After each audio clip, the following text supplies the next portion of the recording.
Hi friends, അസ്സാം വലൈക്കും.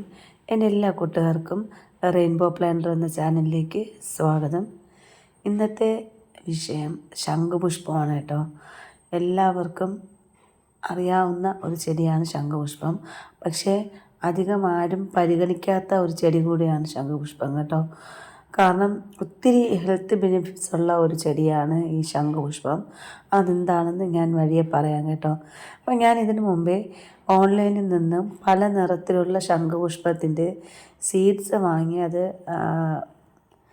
ചെടിച്ചട്ടിയിൽ ഇടുന്നതായിട്ടുള്ള video ഇട്ടിട്ടുണ്ടായിരുന്നു. അല്ലാതെ എനിക്ക് വഴിയിൽ നിന്ന് കിട്ടിയ ഒരു ശംഖുപുഷ്പത്തിൻ്റെ ചെറിയ ഒരു ബേബി പ്ലാന്റ് കൊണ്ടുവന്ന് വെക്കുന്നതിൻ്റെ വീഡിയോ ഞാൻ ഷോർട്സ് ആയിട്ട് ഇട്ടിട്ടുണ്ടായിരുന്നു. അപ്പോൾ അതിൻ്റെ അപ്ഡേഷനാണ് ഞാനിപ്പോൾ തരുന്നത്. പ്രത്യേകിച്ചൊന്നും സംഭവിച്ചിട്ടില്ല. എല്ലാവരും എന്നോട് പറഞ്ഞതുപോലെ തന്നെ സംഭവിച്ചു. അങ്ങനെ ചുവപ്പ്, മഞ്ഞ, പിങ്ക് അങ്ങനത്തെ നിറത്തിലൊന്നും ശംഖുപുഷ്പം ഉണ്ടാവില്ല. പിന്നെ വൈറ്റ് ഉണ്ട്, അതുപോലെ വൈറ്റിൻ്റെ ഡബിൾ പെറ്റലുണ്ട്, അതുപോലെ തന്നെ ഈ പർപ്പിൾ കളറിൻ്റെ ഡബിൾ പെറ്റലുണ്ട്. ഞാൻ പക്ഷേ എന്നാലും ഒരു പ്രതീക്ഷ വെച്ചു, ഒരു വൈറ്റെങ്കിലും കിട്ടട്ടെ എന്ന്. അങ്ങനെ ഓരോ ദിവസവും അതിൻ്റെ അപ്ഡേഷൻ നോക്കും കേട്ടോ. അപ്പം ഞാനൊരു ബേബി പ്ലാന്റ്സ് കൊണ്ടുവന്ന് വെച്ചില്ലായിരുന്നു ശംഖുപുഷ്പത്തിൻ്റെ. അതിൻ്റെ ഫസ്റ്റ് ഫ്ലവറിങ് ആണ് കേട്ടോ ഇത്. ഫസ്റ്റ് ഫ്ലവറിങ് എന്ന് വെച്ചാൽ ഞാൻ അത്രയും പ്രതീക്ഷയോടെയാണ് ഈ പൂവിനെ നോക്കുന്നത്. കാരണം എനിക്ക് ഈ പൂ കൊണ്ട് ഒത്തിരി ഉപയോഗമുണ്ട്. കാരണം എനിക്കിത്തിരി ഒന്ന് വെയിറ്റ് കുറയ്ക്കാൻ വേണ്ടി ഈ ബ്ലൂ ടീ ചെയ്ത് കുടിക്കണമെന്ന് ആഗ്രഹമുണ്ട്. നമ്മുടെ ശംഖുപുഷ്പത്തിൻ്റെ പൂ വെച്ച് ബ്ലൂ ടീ ചെയ്യണമെന്ന്. അതുകൊണ്ട് പൂവിനെ ഞാൻ അത്രയും ഇമ്പോർട്ടൻ്റ് കൊടുക്കുന്നതുണ്ട്. അതിന് അത്രയും നല്ല രീതിയിലാണ് ഞാൻ കെയർ ചെയ്ത് വളർത്തിയത് കേട്ടോ. അത് കഴിഞ്ഞിട്ട് ആ സീഡ്സ് ഇട്ട് വളർത്തിയില്ലേ, ഇതുപോലെ വളർന്നു വന്നിട്ടുണ്ട് കേട്ടോ. അപ്പോൾ അതിനെ ഞാനൊന്ന് ഒരു ചെറിയ രീതിയിലൊന്ന് PVC പൈപ്പിൽ സെറ്റ് ചെയ്ത് വെച്ചിട്ടുണ്ട്. ഇനി നല്ല രീതിയിലൊന്ന് 2 കമ്പൊക്കെ കൊടുത്തതിനെ റെഡിയാക്കി എടുക്കണം കേട്ടോ. അപ്പോൾ ഇതിന് എനിക്കൊരു ചെറിയ പ്രതീക്ഷ, ഒരു വൈറ്റ് കളറിലുള്ള പൂവെങ്കിലും ഉണ്ടാവുമെന്ന്. പിന്നെ നമ്മൾ ശ്രദ്ധിക്കാനുള്ളത്, ഫ്ലവറിങ് പ്ലാന്റ്സ് ഒരുപാട് ദീർഘകാലം പൂ തരുന്ന ശംഖുപുഷ്പം പോലെയുള്ള ചെടികൾക്ക് നമ്മൾ പോട്ട് നിറയെ മണ്ണിടേണ്ട ആവശ്യമില്ല. പിന്നെ ലൂസായിട്ടുള്ള മണ്ണും കൂടെ ആയിരിക്കണം കേട്ടോ. നല്ല നമ്മൾ പൂ വേണം എന്ന ആഗ്രഹമുള്ളവരാണെന്നുണ്ടെങ്കിൽ അതിനെ കുറച്ച് പോട്ടിംഗ് മിക്സ് തയ്യാറാക്കുമ്പോൾ ഫെർട്ടിലൈസറൊക്കെ ചേർക്കുകയാണെന്നുണ്ടെങ്കിൽ കുഞ്ഞായിരിക്കുമ്പോൾ തന്നെ ഒത്തിരി ബഡ്സുകളുണ്ടാവും. അപ്പോൾ ഞാൻ ചേർത്തിട്ടുള്ളത് ചാണകപ്പൊടിയും പിന്നെ വേപ്പിൻ പിണ്ണാക്ക്, മഞ്ഞൾപ്പൊടി, ഇതൊക്കെയാണ് ചേർത്ത് പോട്ടിംഗ് മിക്സ് തയ്യാറാക്കിയിരിക്കുന്നത്. അപ്പോൾ അതിൻ്റെ റിസൾട്ടാണ് ഇപ്പോൾ കാണുന്നത്. ഒത്തിരി പൂക്കളുണ്ടാവുന്നുണ്ട്. അപ്പോൾ നമുക്ക് അപരാജിത എന്നും പറയാം കേട്ടോ ശംഖുപുഷ്പത്തിനെ. അപ്പോൾ ഈ ശംഖുപുഷ്പത്തിന് നമുക്ക് ഇതിൻ്റെ ഇലയ്ക്കും വേരിനും പൂവിനും എല്ലാം ഗുണമുള്ളതാണ്. പക്ഷേ ഇലയ്ക്ക് വേറൊരു പ്രത്യേകതയുണ്ട്. നീല ശംഖുപുഷ്പത്തിൻ്റെ ഇല ഉള്ളിൽ ചെല്ലുകയാണെങ്കിൽ അത് വിഷത്തിൻ്റെ ഫലമാണ്. അതുകൊണ്ട് ഒരിക്കലും ഇല കൈകൊണ്ട് തൊട്ടിട്ട് വായ്ക്കകത്ത് വെക്കരുത്. ഇല കഴിക്കാൻ പാടില്ല. ഈ നീല ശംഖുപുഷ്പത്തിൻ്റെ. അപ്പോൾ ഇല കൊണ്ട് വേറൊരു ഉപയോഗമുണ്ട് കേട്ടോ, ഞാൻ പറഞ്ഞുതരാം. കടന്നൽ കുത്തുമ്പോൾ വിഷം തീണ്ടുമ്പോഴൊക്കെ ഈ ശംഖുപുഷ്പത്തിൻ്റെ ഇല നന്നായിട്ട് അരച്ച് ആ മുറിവിൽ തേക്കുകയാണെന്നുണ്ടെങ്കിൽ കുറയും. പക്ഷേ എനിക്ക് കടന്നൽ കുത്ത് ഇടയ്ക്കിടയ്ക്ക് കിട്ടാറുണ്ട് കേട്ടോ. ചില സമയം എവിടെയെങ്കിലുമൊക്കെ പോയിട്ട് വരുമ്പോൾ ഒരു ദിവസം ഗാർഡൻ എനിക്ക് ശ്രദ്ധിക്കാൻ പറ്റിയില്ലെങ്കിൽ അവിടെ കടന്നൽ വരും. പക്ഷേ ഇത്രയും കാടും ചെടിയും നിൽക്കുന്ന സ്ഥലത്ത് ഒന്നും അതിന് വേണ്ട, എൻ്റെ ചെടിയുടെ ഇലയിലേ വരുള്ളൂ. അതുകൊണ്ട് എനിക്കിടയ്ക്ക് ഈ കടന്നൽ കൊത്ത് കിട്ടുമ്പോൾ ഇതിൻ്റെ ഇലയാണ് ഞാൻ പറിച്ചിടുന്നത്, ശംഖുപുഷ്പത്തിൻ്റെ ഇല. കണ്ടില്ലേ, ഇത് ബാൽക്കണിയിലുള്ള ഹാങ്ങിങ് പ്ലാന്റ്സിൽ കടന്നൽ കൂട് വെച്ചിരുന്നതാണ്. അപ്പോൾ എനിക്കൊരു പരിപാടിയുണ്ട് കേട്ടോ. ഈ ഹാങ്ങിങ് പ്ലാന്റ്സിൽ വെള്ളം ഉണ്ടോ എന്ന് അറിയാൻ വേണ്ടി വിരലിങ്ങനെ ഇട്ട് നോക്കും. അങ്ങനെ 2 കടന്നൽ എൻ്റെ കയ്യിൽ കൊട്ടി. ഏകദേശം 1.5 മാസങ്ങൾക്ക് മുമ്പുള്ള കാര്യമാണ് പറയുന്നത് കേട്ടോ. അപ്പോഴെടുത്ത് വെച്ച വീഡിയോ ആണ്. കയ്യിൽ 2 വിരലിലും ആയിട്ട് കൊട്ടി. കുറച്ച് വേദന ഉണ്ടായിരുന്നു. ഉടനെ തന്നെ ശംഖുപുഷ്പത്തിൻ്റെ ഇലയാണ് ഞാൻ കൊണ്ടുവന്ന് കയ്യിലിട്ടത് കേട്ടോ. 2 പ്രാവശ്യം ഇട്ടപ്പോഴേക്കും എനിക്ക് വേദനയും നീരും അങ്ങ് പറ്റി. അതിൻ്റെ ആണി നമുക്ക് അത് വരികയും ചെയ്യും കേട്ടോ. അതുകൊണ്ട് ഈ ശംഖുപുഷ്പം എന്ന് പറയുന്നത് ഏറ്റവും പ്രധാനപ്പെട്ട ഒരു സാധനമാണ്. നമ്മുടെ ഗാർഡനിൽ അത്യാവശ്യമാണ്. ഇപ്പോൾ ചെടി ഉള്ളവരായാലും ഇല്ലാത്തവരായാലും അത് വളർത്തണം. നമ്മുടെ ഐസൈറ്റ് കാശശക്തിയെ കൂട്ടും, ഹാർട്ടിൻ്റെ ആരോഗ്യത്തിന് നല്ലതാണ്, മുടി കൊഴിച്ചലിന് ഏറ്റവും ബെസ്റ്റാണ്, എല്ലാത്തിനും ഈ ശംഖുപുഷ്പം ബെസ്റ്റാണെന്നാണ് പറയുന്നത്. അതായത് ശംഖുപുഷ്പം നമ്മുടെ ഗാർഡനിൽ ഏറ്റവും അത്യാവശ്യമായിട്ട് വളർത്താനുള്ള ചെടിയാണ്.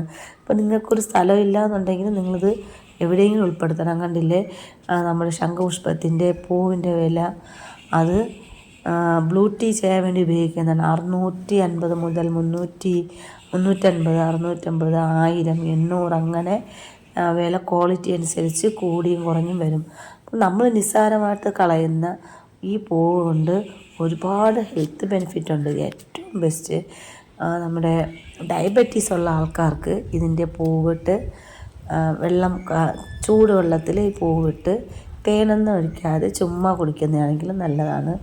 എനിക്ക് വെയിറ്റ് കുറയാനും എനിക്ക് മുടി നന്നായിട്ട് കൊഴിയുന്നുണ്ട് കേട്ടോ. അപ്പോൾ അതൊക്കെ ശരിയാവാനായിട്ടാണ് ഞാനിത് ഒരാഴ്ച ആയതേ ഉള്ളൂ കുടിക്കാൻ തുടങ്ങിയിട്ട്. എൻ്റെ പൂവ് ഇപ്പോൾ ഉണ്ടായി തുടങ്ങിയതേ ഉള്ളൂ കേട്ടോ. അതുകൊണ്ട് ഒരാഴ്ച കൊണ്ടാണ് ഞാനിത് ഈ ബ്ലൂ ടീ കുടിക്കുന്നത്. അപ്പോൾ നിങ്ങൾക്ക് വഴിയരികിലായിരുന്നാലും ഇതിൻ്റെ ചെറിയ ഇത്തിരി കട്ടിയുള്ള തണ്ട് ഭാഗം കൊണ്ടുവന്ന് മുറിച്ച് കട്ടിങ്സ് കൊണ്ടുവന്ന് വെച്ചിരുന്നാലും ഈ ശംഖുപുഷ്പം പൊടിച്ച് വരും. പിന്നെ അല്ലെങ്കിൽ ഒരുപാട് വിത്തുകൾ അതിൽ തന്നെ ഉണ്ട്. ആ വിത്തിനെ കൊണ്ടുവന്ന് നമ്മൾ മണ്ണിലിട്ടിരുന്നാലും അത് അവിടെ കിടന്ന് മുളച്ചോളും കേട്ടോ. പക്ഷേ പൂക്കൾ പെട്ടെന്ന് കിട്ടണമെന്നുണ്ടെങ്കിൽ നമ്മൾ അതിന് അതിൻ്റേതായ വളം കൊടുക്കുക തന്നെ വേണം. ഇനി അതിന് ആരൊക്കെ എന്തൊക്കെ തർക്കിച്ചാലും എന്നോട് പറഞ്ഞു ഇത് ഇത്രയും പോട്ടിങ്സ് ഒക്കെ നിങ്ങൾ ചേർക്കുന്നത് എന്തിനാണ്? എനിക്ക് പെട്ടെന്നൊരു റിസൾട്ട് കിട്ടണം, പെട്ടെന്ന് പൂവുണ്ടാവണമെന്നുണ്ടെങ്കിൽ നമ്മൾ അതിൻ്റേതായ വളങ്ങൾ ഇട്ട് കൊടുത്താൽ മാത്രമേ ഉണ്ടാവുള്ളൂ. ഓരോ സ്ഥലത്തും മണ്ണിൻ്റെ ഘടന വ്യത്യാസം അനുസരിച്ച് നമുക്ക് കിട്ടുന്ന റിസൾട്ടിനും വ്യത്യാസം വരും കേട്ടോ. അപ്പോൾ എനിക്ക് ഇതിൽ പൂവ് അത്ര അത്യാവശ്യമായതുകൊണ്ട് ഇതിന് അതിൻ്റേതായ വളങ്ങൾ ഞാൻ കൊടുത്താണ് അതിനെ വളർത്തുന്നത് കേട്ടോ. അപ്പോൾ ഇത് നമ്മൾ ചെയ്യേണ്ട രീതി എന്താണെന്നൊക്കെ ഞാൻ പറഞ്ഞു തരാമേ. പിന്നെ ഇത് ഞാൻ പറഞ്ഞില്ലേ റെഡായിരിക്കുമോ യെല്ലോ ആണോ വൈറ്റ് ആണോ നോക്കിയിരുന്നു. റെഡും അല്ല വൈറ്റും അല്ല യെല്ലോ അല്ല, പർപ്പിൾ സാധാ കളർ. ഓക്കെ, കുഴപ്പമില്ല, എനിക്ക് ടീ ചെയ്യാനെങ്കിലും ഉപയോഗിക്കാമല്ലോ എന്ന് മനസ്സിൽ കരുതി അങ്ങനെ സമാധാനപ്പെട്ടു കേട്ടോ. എപ്പോഴെങ്കിലും വൈറ്റ് കിട്ടണമെങ്കിൽ അതും ഞാൻ ഗാർഡനിൽ ഉൾപ്പെടുത്തും. അപ്പോൾ ഈ 2 പൂവ് വെച്ചാണ് ഞാൻ എങ്ങനെയാണ് ബ്ലൂ ടീ ചെയ്യുന്നതെന്ന് കാണിച്ചു തരുന്നത്. ഞാനിത് കുടിക്കുന്നത് രാവിലെ വെറും വയറ്റിൽ ഉടനെ ഞാൻ കുടിക്കില്ല. രാവിലെ 1 കപ്പ് ചൂടുവെള്ളം കുടിച്ചതിന് ശേഷമാണ് ഞാനിത് ചെയ്യുന്നത്. 2 പൂവ് ഇട്ടിട്ട് നല്ല ചൂടുവെള്ളം ഒഴിച്ചതിന് ശേഷം അതിൻ്റെ കളറെല്ലാം താഴേക്ക് ഇങ്ങനെ മെൽറ്റായി പോകും. എന്നിട്ട് അതിലേക്ക് കുറച്ച് ഞാൻ തേൻ ഒഴിക്കും. ചില സമയം തേനും ഇതുപോലെ ചൂടുവെള്ളം മാത്രം മിക്സ് ചെയ്ത് കുടിക്കും. ചില സമയം ഞാൻ അതിൽ നാരങ്ങ നീരും കൂടെ ഒഴിക്കുമ്പോഴേക്കും അതിൻ്റെ ചെറിയൊരു പുളിപ്പും കൂടെ കിട്ടും. അത് ഒരു കൊള്ളാം കേട്ടോ. അതെനിക്കിപ്പോൾ വരെ ഇഷ്ടപ്പെട്ടു തുടങ്ങി കേട്ടോ. അപ്പോൾ ഇങ്ങനെ കുടിക്കുന്നതുകൊണ്ട് നമ്മുടെ മുഖത്തിലെ സ്കിന്നിന് തിളക്കം കിട്ടും, മുടിക്ക് നല്ല ആരോഗ്യത്തിന് നല്ലതാണ്, നമ്മുടെ ഹാർട്ടിൻ്റെ ആരോഗ്യത്തിന് നല്ലതാണ്, ഷുഗറുള്ളവർക്ക് ബെസ്റ്റാണ്. അങ്ങനെ ഒരുപാട് ബെനിഫിറ്റ്സ് ഉള്ള ഒന്നാണ് നമ്മുടെ ബ്ലൂ ടീ. അപ്പോൾ നിങ്ങളുടെ കണ്ണിൽ ഈ ചെടി കാണുകയാണെങ്കിൽ നിസ്സാരമായിട്ട് കരുതരുത്.